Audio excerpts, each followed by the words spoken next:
Hi, Charles is the SirBookSage here with a discussion video for Midnight Tides, Book 5 of Malazan, Book of the Fallen book series. For those who aren't aware, I am actually reading the 10-book Malazan, Book of the Fallen series and the 6-book companion Malazan series mixed together. So this is Book 5 of the main series, the 6th book in my personal reading order. And I'm reading all of these for the first time. And let's just start off up front. Midnight Tides is a 5-star book, one of my favorite reads so far in this series. It has some really, really fantastic characters. And it's a little different than the preceding books in this series because where many of those other ones have so many different characters, so many different plot lines going on throughout the book, this book centers on one main conflict. We have the tribes of the Tiste Edur, and we have the Letherii Empire. The Edur tribes have been finally brought together under this warlock king. And we've met one of the Tiste Edur earlier in this series, Troll Sengar. What I really liked about this book is as this conflict is beginning to build between the Tiste Edur and the Letherii, we follow both sides of this by following two families. There's the House Sengar among the Tiste Edur, and then there's House Beddict in the Letherii. And both of these deal mainly with the two sets of brothers. And trying to decide who's my favorite character in this book, that's a hard one. I mean, Troll Sengar is such a great character. He's one of my favorite characters in this series as well. So on the Tiste Edur side, he's probably my favorite. And on the Letherii side, it's definitely Tiste. He is the middle brother of the three over there. And he's a really interesting character. You first meet him, he's just he's got his house. He barely has any clothes. He's in rags. He likes to sleep on a bed that he's got on his rooftop because his servant Bug, he claims snores too loud, and Bug sleeps in the main bedroom in the bed. One of Erikson's strengths as a writer is he's really great at duos, at two characters kind of teamed up together, and that whole dynamic, that sort of companion friendship sort of dynamic. And we really see that here in Tiste and Bug. That dynamic really shines in this book for me. I thought they were hysterical. Their sense of humor and their back and forth quips was one of my favorite parts of this book. And I read the ebook while listening to the Audible. And the narrator for the Audible book, he does a really, really great job, particularly at their dynamic. So that might have really enhanced their humor and everything for me because his reading of it was just so good. It was a nice change of pace to just stick to one plot, one main story, and follow it as it went along. And what I like about this is not only do pretty major things happen that change the landscape of both of these people. It's clearly putting in place some major plot points for the series as a whole. We have a delegation that's sent from Letherii to the Tiste Edur. There's this sort of meeting where they're going to meet with this warlock king. So we're following that delegation. One of the Beddict brothers is part of that delegation. Hull, I think his name is. Probably my least favorite character in the book, I think. The one quibble I have with the book is I don't feel like Erikson really got Hull's motivations across well. I don't know, or maybe I just missed it. I never really clicked with his character. But anyway, he's part of that delegation coming. We have the Sengar brothers on the Tiste Edur side. And the Warlock King gathers all four of the Sengar brothers and sends them north on a personal mission to go retrieve this artifact. And they're to go, they're to get it, they're not to touch it at all. They've got this like cloth and stuff when they get there to wrap it, and they're not allowed to actually physically touch it themselves. And it turns out to be this big, like magical sword. And what I loved about that whole part of the book, where the Sengar brothers are traveling north and through this really frozen tundra, this wasteland, on their way to this place where this sword is supposed to be. It made me actually think of HBO's Game of Thrones, the episode, I think it might have been in season 7, where Jon Snow, Jorah Mormont, Tormund, Beric Dondarrion, and then they go north of the wall to try to capture one of these undead with the plan of bringing it with them to King's Landing to show the Lannisters, hey, this is what's happening, this is a threat, we need to put aside our wars with each other and tackle this, otherwise everyone's dead. What that show tried to do in that episode, this book accomplishes with this part of the book, this whole journey by the Sengar brothers into this frozen tundra to try to retrieve this sword for their warlock king, because they're attacked by this race of people. Erikson shines and excels at conflict, at fighting, hand to hand, sword to sword, all that stuff, spears. He's really, really good at capturing that action and writing it really, really well. So that whole part of the book was, you're on the edge of your seat. It's the suspense builds, the violence hits. And Rulad ends up grabbing the sword to try to use it to help his brothers not get killed. And he ends up sacrificing himself and dying. And the brothers take the wrap and they can't get the sword out of his hands. So they decide, all right, we're just going to wrap him with the sword. We're going to take it back with us.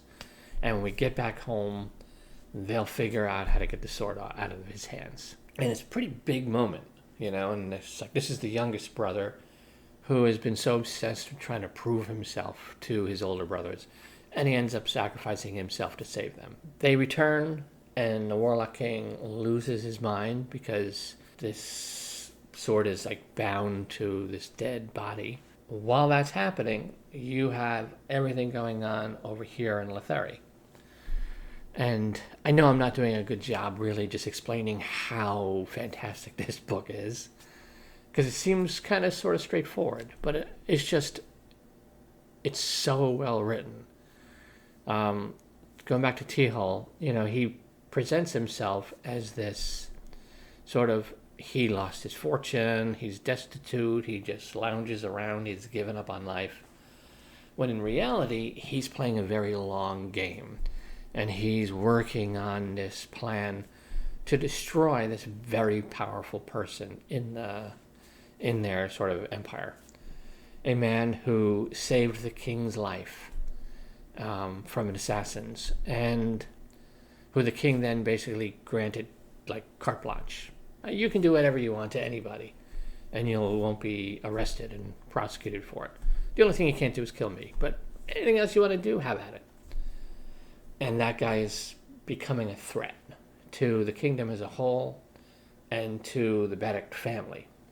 So T-Hall is on this kind of years-long revenge plot to undermine this guy, take everything away from him, and lead to his elimination. So that's kind of the whole like side plot that's happening, and it's just everything T-Hall and Bug are doing sort of towards that end. And then there's these 3 other women who kind of show up, and he just hooks into his business venture. And there's a dead woman who's still walking around. And then you have these sort of a god or an elder whose presence is dying in this sort of graveyard, which means there's these like Toblachai or no, Tiste, was it the Tiste Andi or Tiste Imas? A bunch of them about to wake up. And if they wake up, again, they're just going to start killing everything that moves. So there's so many layers to each of the plots that are happening. And while each character's kind of doing their own thing, and, kind of out for themselves, trying to get power, trying to do this. Everything is sort of interwoven, and everything that doesn't look like it has anything to do with it, they're all slowly drawn into these like sort of center points of what's happening in both places. And the Letherii delegation finally shows up. They've been sitting around waiting. Okay, when are we going to see this Warlock King? And then all hell breaks loose when Rulad basically wakes back up from the dead. Because the crippled god gets his hands on him, his spirit, and makes a deal. And Rulad comes back to life. And proclaims himself emperor. And forces even the Warlock King to kneel, and then everyone else to kneel. So the Letherii, who thought they were showing up to sort of deal with a guy who fancies himself a king, suddenly find an emperor and a whole different power dynamic. Which then leads to war, because Emperor Rulad is like, we're just going to crush this Letherii, because they're going to try to crush us no matter what they say in these meetings, so let's just go to town. And then it builds from there and then ends up in this massive fight, which is really interesting because Rulad, can't fight with this sword. It's massive and way too big for him. And he gets bodied in the war because they just invaded the Letherii. And he gets bodied and killed. And the crippled god is like, all right, you got to go back. And basically reanimates him and he's back to life again. Which is a really interesting thing because we have this crazy dude who's now kind of crazy at this point. He doesn't want to keep coming back to life. He just wants to stay dead. But now he's the pawn of this crippled god. And part of him lusts after that power when he is alive. But when he gets himself killed, it's kind of driving him crazy because he doesn't want to keep doing this. He doesn't want to keep coming back to life. But he seems to get stronger and stronger each time he does come back to life, and harder to kill. The whole thing leads to eventually they work their way, conquering Letherii, get to the main city, and are working their way up to the castle to fight the king. And the other Beddict brother, Bryce, is the sort of king's champion. And his job is, he's the last line of defense. In order to kill the king, you have to kill Bryce first. And Bryce seems to be, as the king's champion, he's the best swordsman alive, pretty much in that whole area, on both sides of this conflict. And they come in, and Ruark, the emperor comes in to finally kill this, the Letherii king who's crowned himself emperor like the day before just because, it's an emperor coming for him.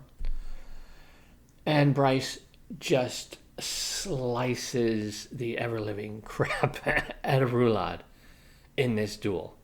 I mean, Bryce just chops him to pieces and leaves him lying on the floor because they've learned now that if you kill him, he's going to come back to life. So Bryce just chops him up and leaves him in pieces. And it's like, don't kill him. Because if you don't kill him, he's just going to stay alive in all these pieces. So imagine like in Monty Python and the Holy Grail, the flesh wound. Imagine that guy being immortal. Like every time you actually killed him, he comes back together and he's whole and healthy. But instead, you just chop him up and leave him there alive. So he can't die. So he can't be reborn or come back to life, healed. And then this other dude, this guardian or somebody, shows up to do his, again, wild cards show up to do his own thing in the middle of this scene for his own purposes, and then looks down at Rulad down there, chopped up into pieces, and he's like, yeah, that's what you deserve. But you know what? I feel like showing mercy and put this guy out of his misery. He doesn't understand that Rulad will come back to life whole. So he just kills him. And everyone in the room is like, fuck. Like, you motherfucker. Like, you just fucked everybody by doing that. I know I'm not doing this book justice in any way, shape, or form. You really have to read it. Because, again, Erikson is at the top of his game in this book with these with his characterizations, the storylines, the intricacies of the different cultures. Because the Tiste Edur are really interesting because they have their cultural structure, they have some slaves, and even the slaves are sort of stack ranked amongst each other, because some are just straight slaves. Others are not just slaves, but they're also indebtors, because they also owe money, which is a separate thing, I think, from them being just a slave. So if you're a slave and you owe money, the other slaves look down at you as you're inferior to them even. So it's really intricate, and again, the just layers of power and societal status are, even amongst the slave population, are stacked all the way up to the big power players, and the different rivalries between the different houses and different families and different factions. And same thing in Letherii, which is a more civilized, if you will, place where it's a bigger city, more advanced. But they have crazy shit going on in that city too, where there's this rat catchers sort of guild, which is run apparently by actual rats who can pretend to look like humans. So they're basically making a killing collecting rats when they're just kind of collecting all their own sort of people from the places and then bringing them back here, so they're not killing any of them. So it's like a racket that they've got going, and which T-Hall, of course, figures out and wheedles his way in, and is like, okay, we're going to make this agreement, so I'll keep your secret if you give me this percent of your your profits. And so it's just overall just a hell of a lot of fun. And in the reveal at the end for who Bug, this servant, with this smart mouth servant, who Bug turns out to actually be, which is Male, one of these elder gods of the sea. And I love his final moment where he's like, I'll be back, and they're like, well, where are you going? And he's like, I'm going to kick the shit out of a god for being an asshole. So he's going off basically to beat the crap out of the crippled god by the sounds of it. And again, I still think Memories of Ice for me is my favorite. I don't know if it would stay my favorite on a reread. It's my favorite really for a couple of reasons. Kruppa, and I know some people hate him, and I think some people pronounce him Krupp. And this is interesting about, there's two different book narrators. There's one guy who narrated the first couple of books, and now there's a different narrator for the rest of the series. The first guy pronounced it as Kruppa. This new guy pronounces it as Krupp. To me, he's Kruppa, because that's how it was first, said to me. He's one of my favorite characters, and I know other people just hate the guy, but he just clicks with my sense of humor. It's Kruppa's presence and what he does in Memories of Ice is one of my favorite things. It's one of the things that elevates it to my favorite book. Plus, it just reaches in, rips your heart out, and then just crushes it and laughs in your face as your blood and your heart just drips down your arms. That's what Memories of Ice does. It was that first big just gut punch of the series for me, and that's why I think it's fighting to hang on as my favorite book in the series still, because of just how powerful that moment was, and that particular death, which in the grand scheme of things might not really mean that much, because there's a lot of resurrections and stuff going on in this book. Gods like to bring people who get killed back, and all sorts of, it's craziness what goes on in this series. That particular scene where this one particular character dies is just, that to me is just emotionally the highlight of the series still. So Memories of Ice for me is number one, and I might put the next book, The Bone Hunters, at number 2, and then this Midnight Tides at number 3, Dead House Gates at number 4, House of Chains at number 5, and Gardens of the Moon at number 6. I think that's my current ranking. But anyway, I did not do this book justice, even with a spoiler video like this. My previous video was House of Chains discussion, and I tried to non-spoiler that. That, I think, is an incoherent mess. I tried to do a spoiler one here. I think this is an incoherent mess as well. I really don't know how to discuss these books. They're not easy to talk about, even in a spoilery sense. And I don't want to take 10,000 notes, because if I went in a super detailed spoiler video, it's going to be like a 2-hour video for each book, which that's something I'd rather do with a kind of discussion with another person present, where we bounce off of each other our thoughts on the story, which you'll see other people like Mike and Philip Chase. They've got a lot of discussion videos where it's the two of them talking about each book as they've been reading it. Anyway, Midnight Tides, 5 stars. My 3rd favorite book out of the first 6 in this main series so far. Go read it. Read Malazan. Just understand you're being thrown in the deep end and just go for the ride. So it has been worth every bit of what is happening. Who are these people? Why is this happening? How did this person get here when they were there? And it's worth all of that confusion. So I am Charles' SirBookSage. Happy reading.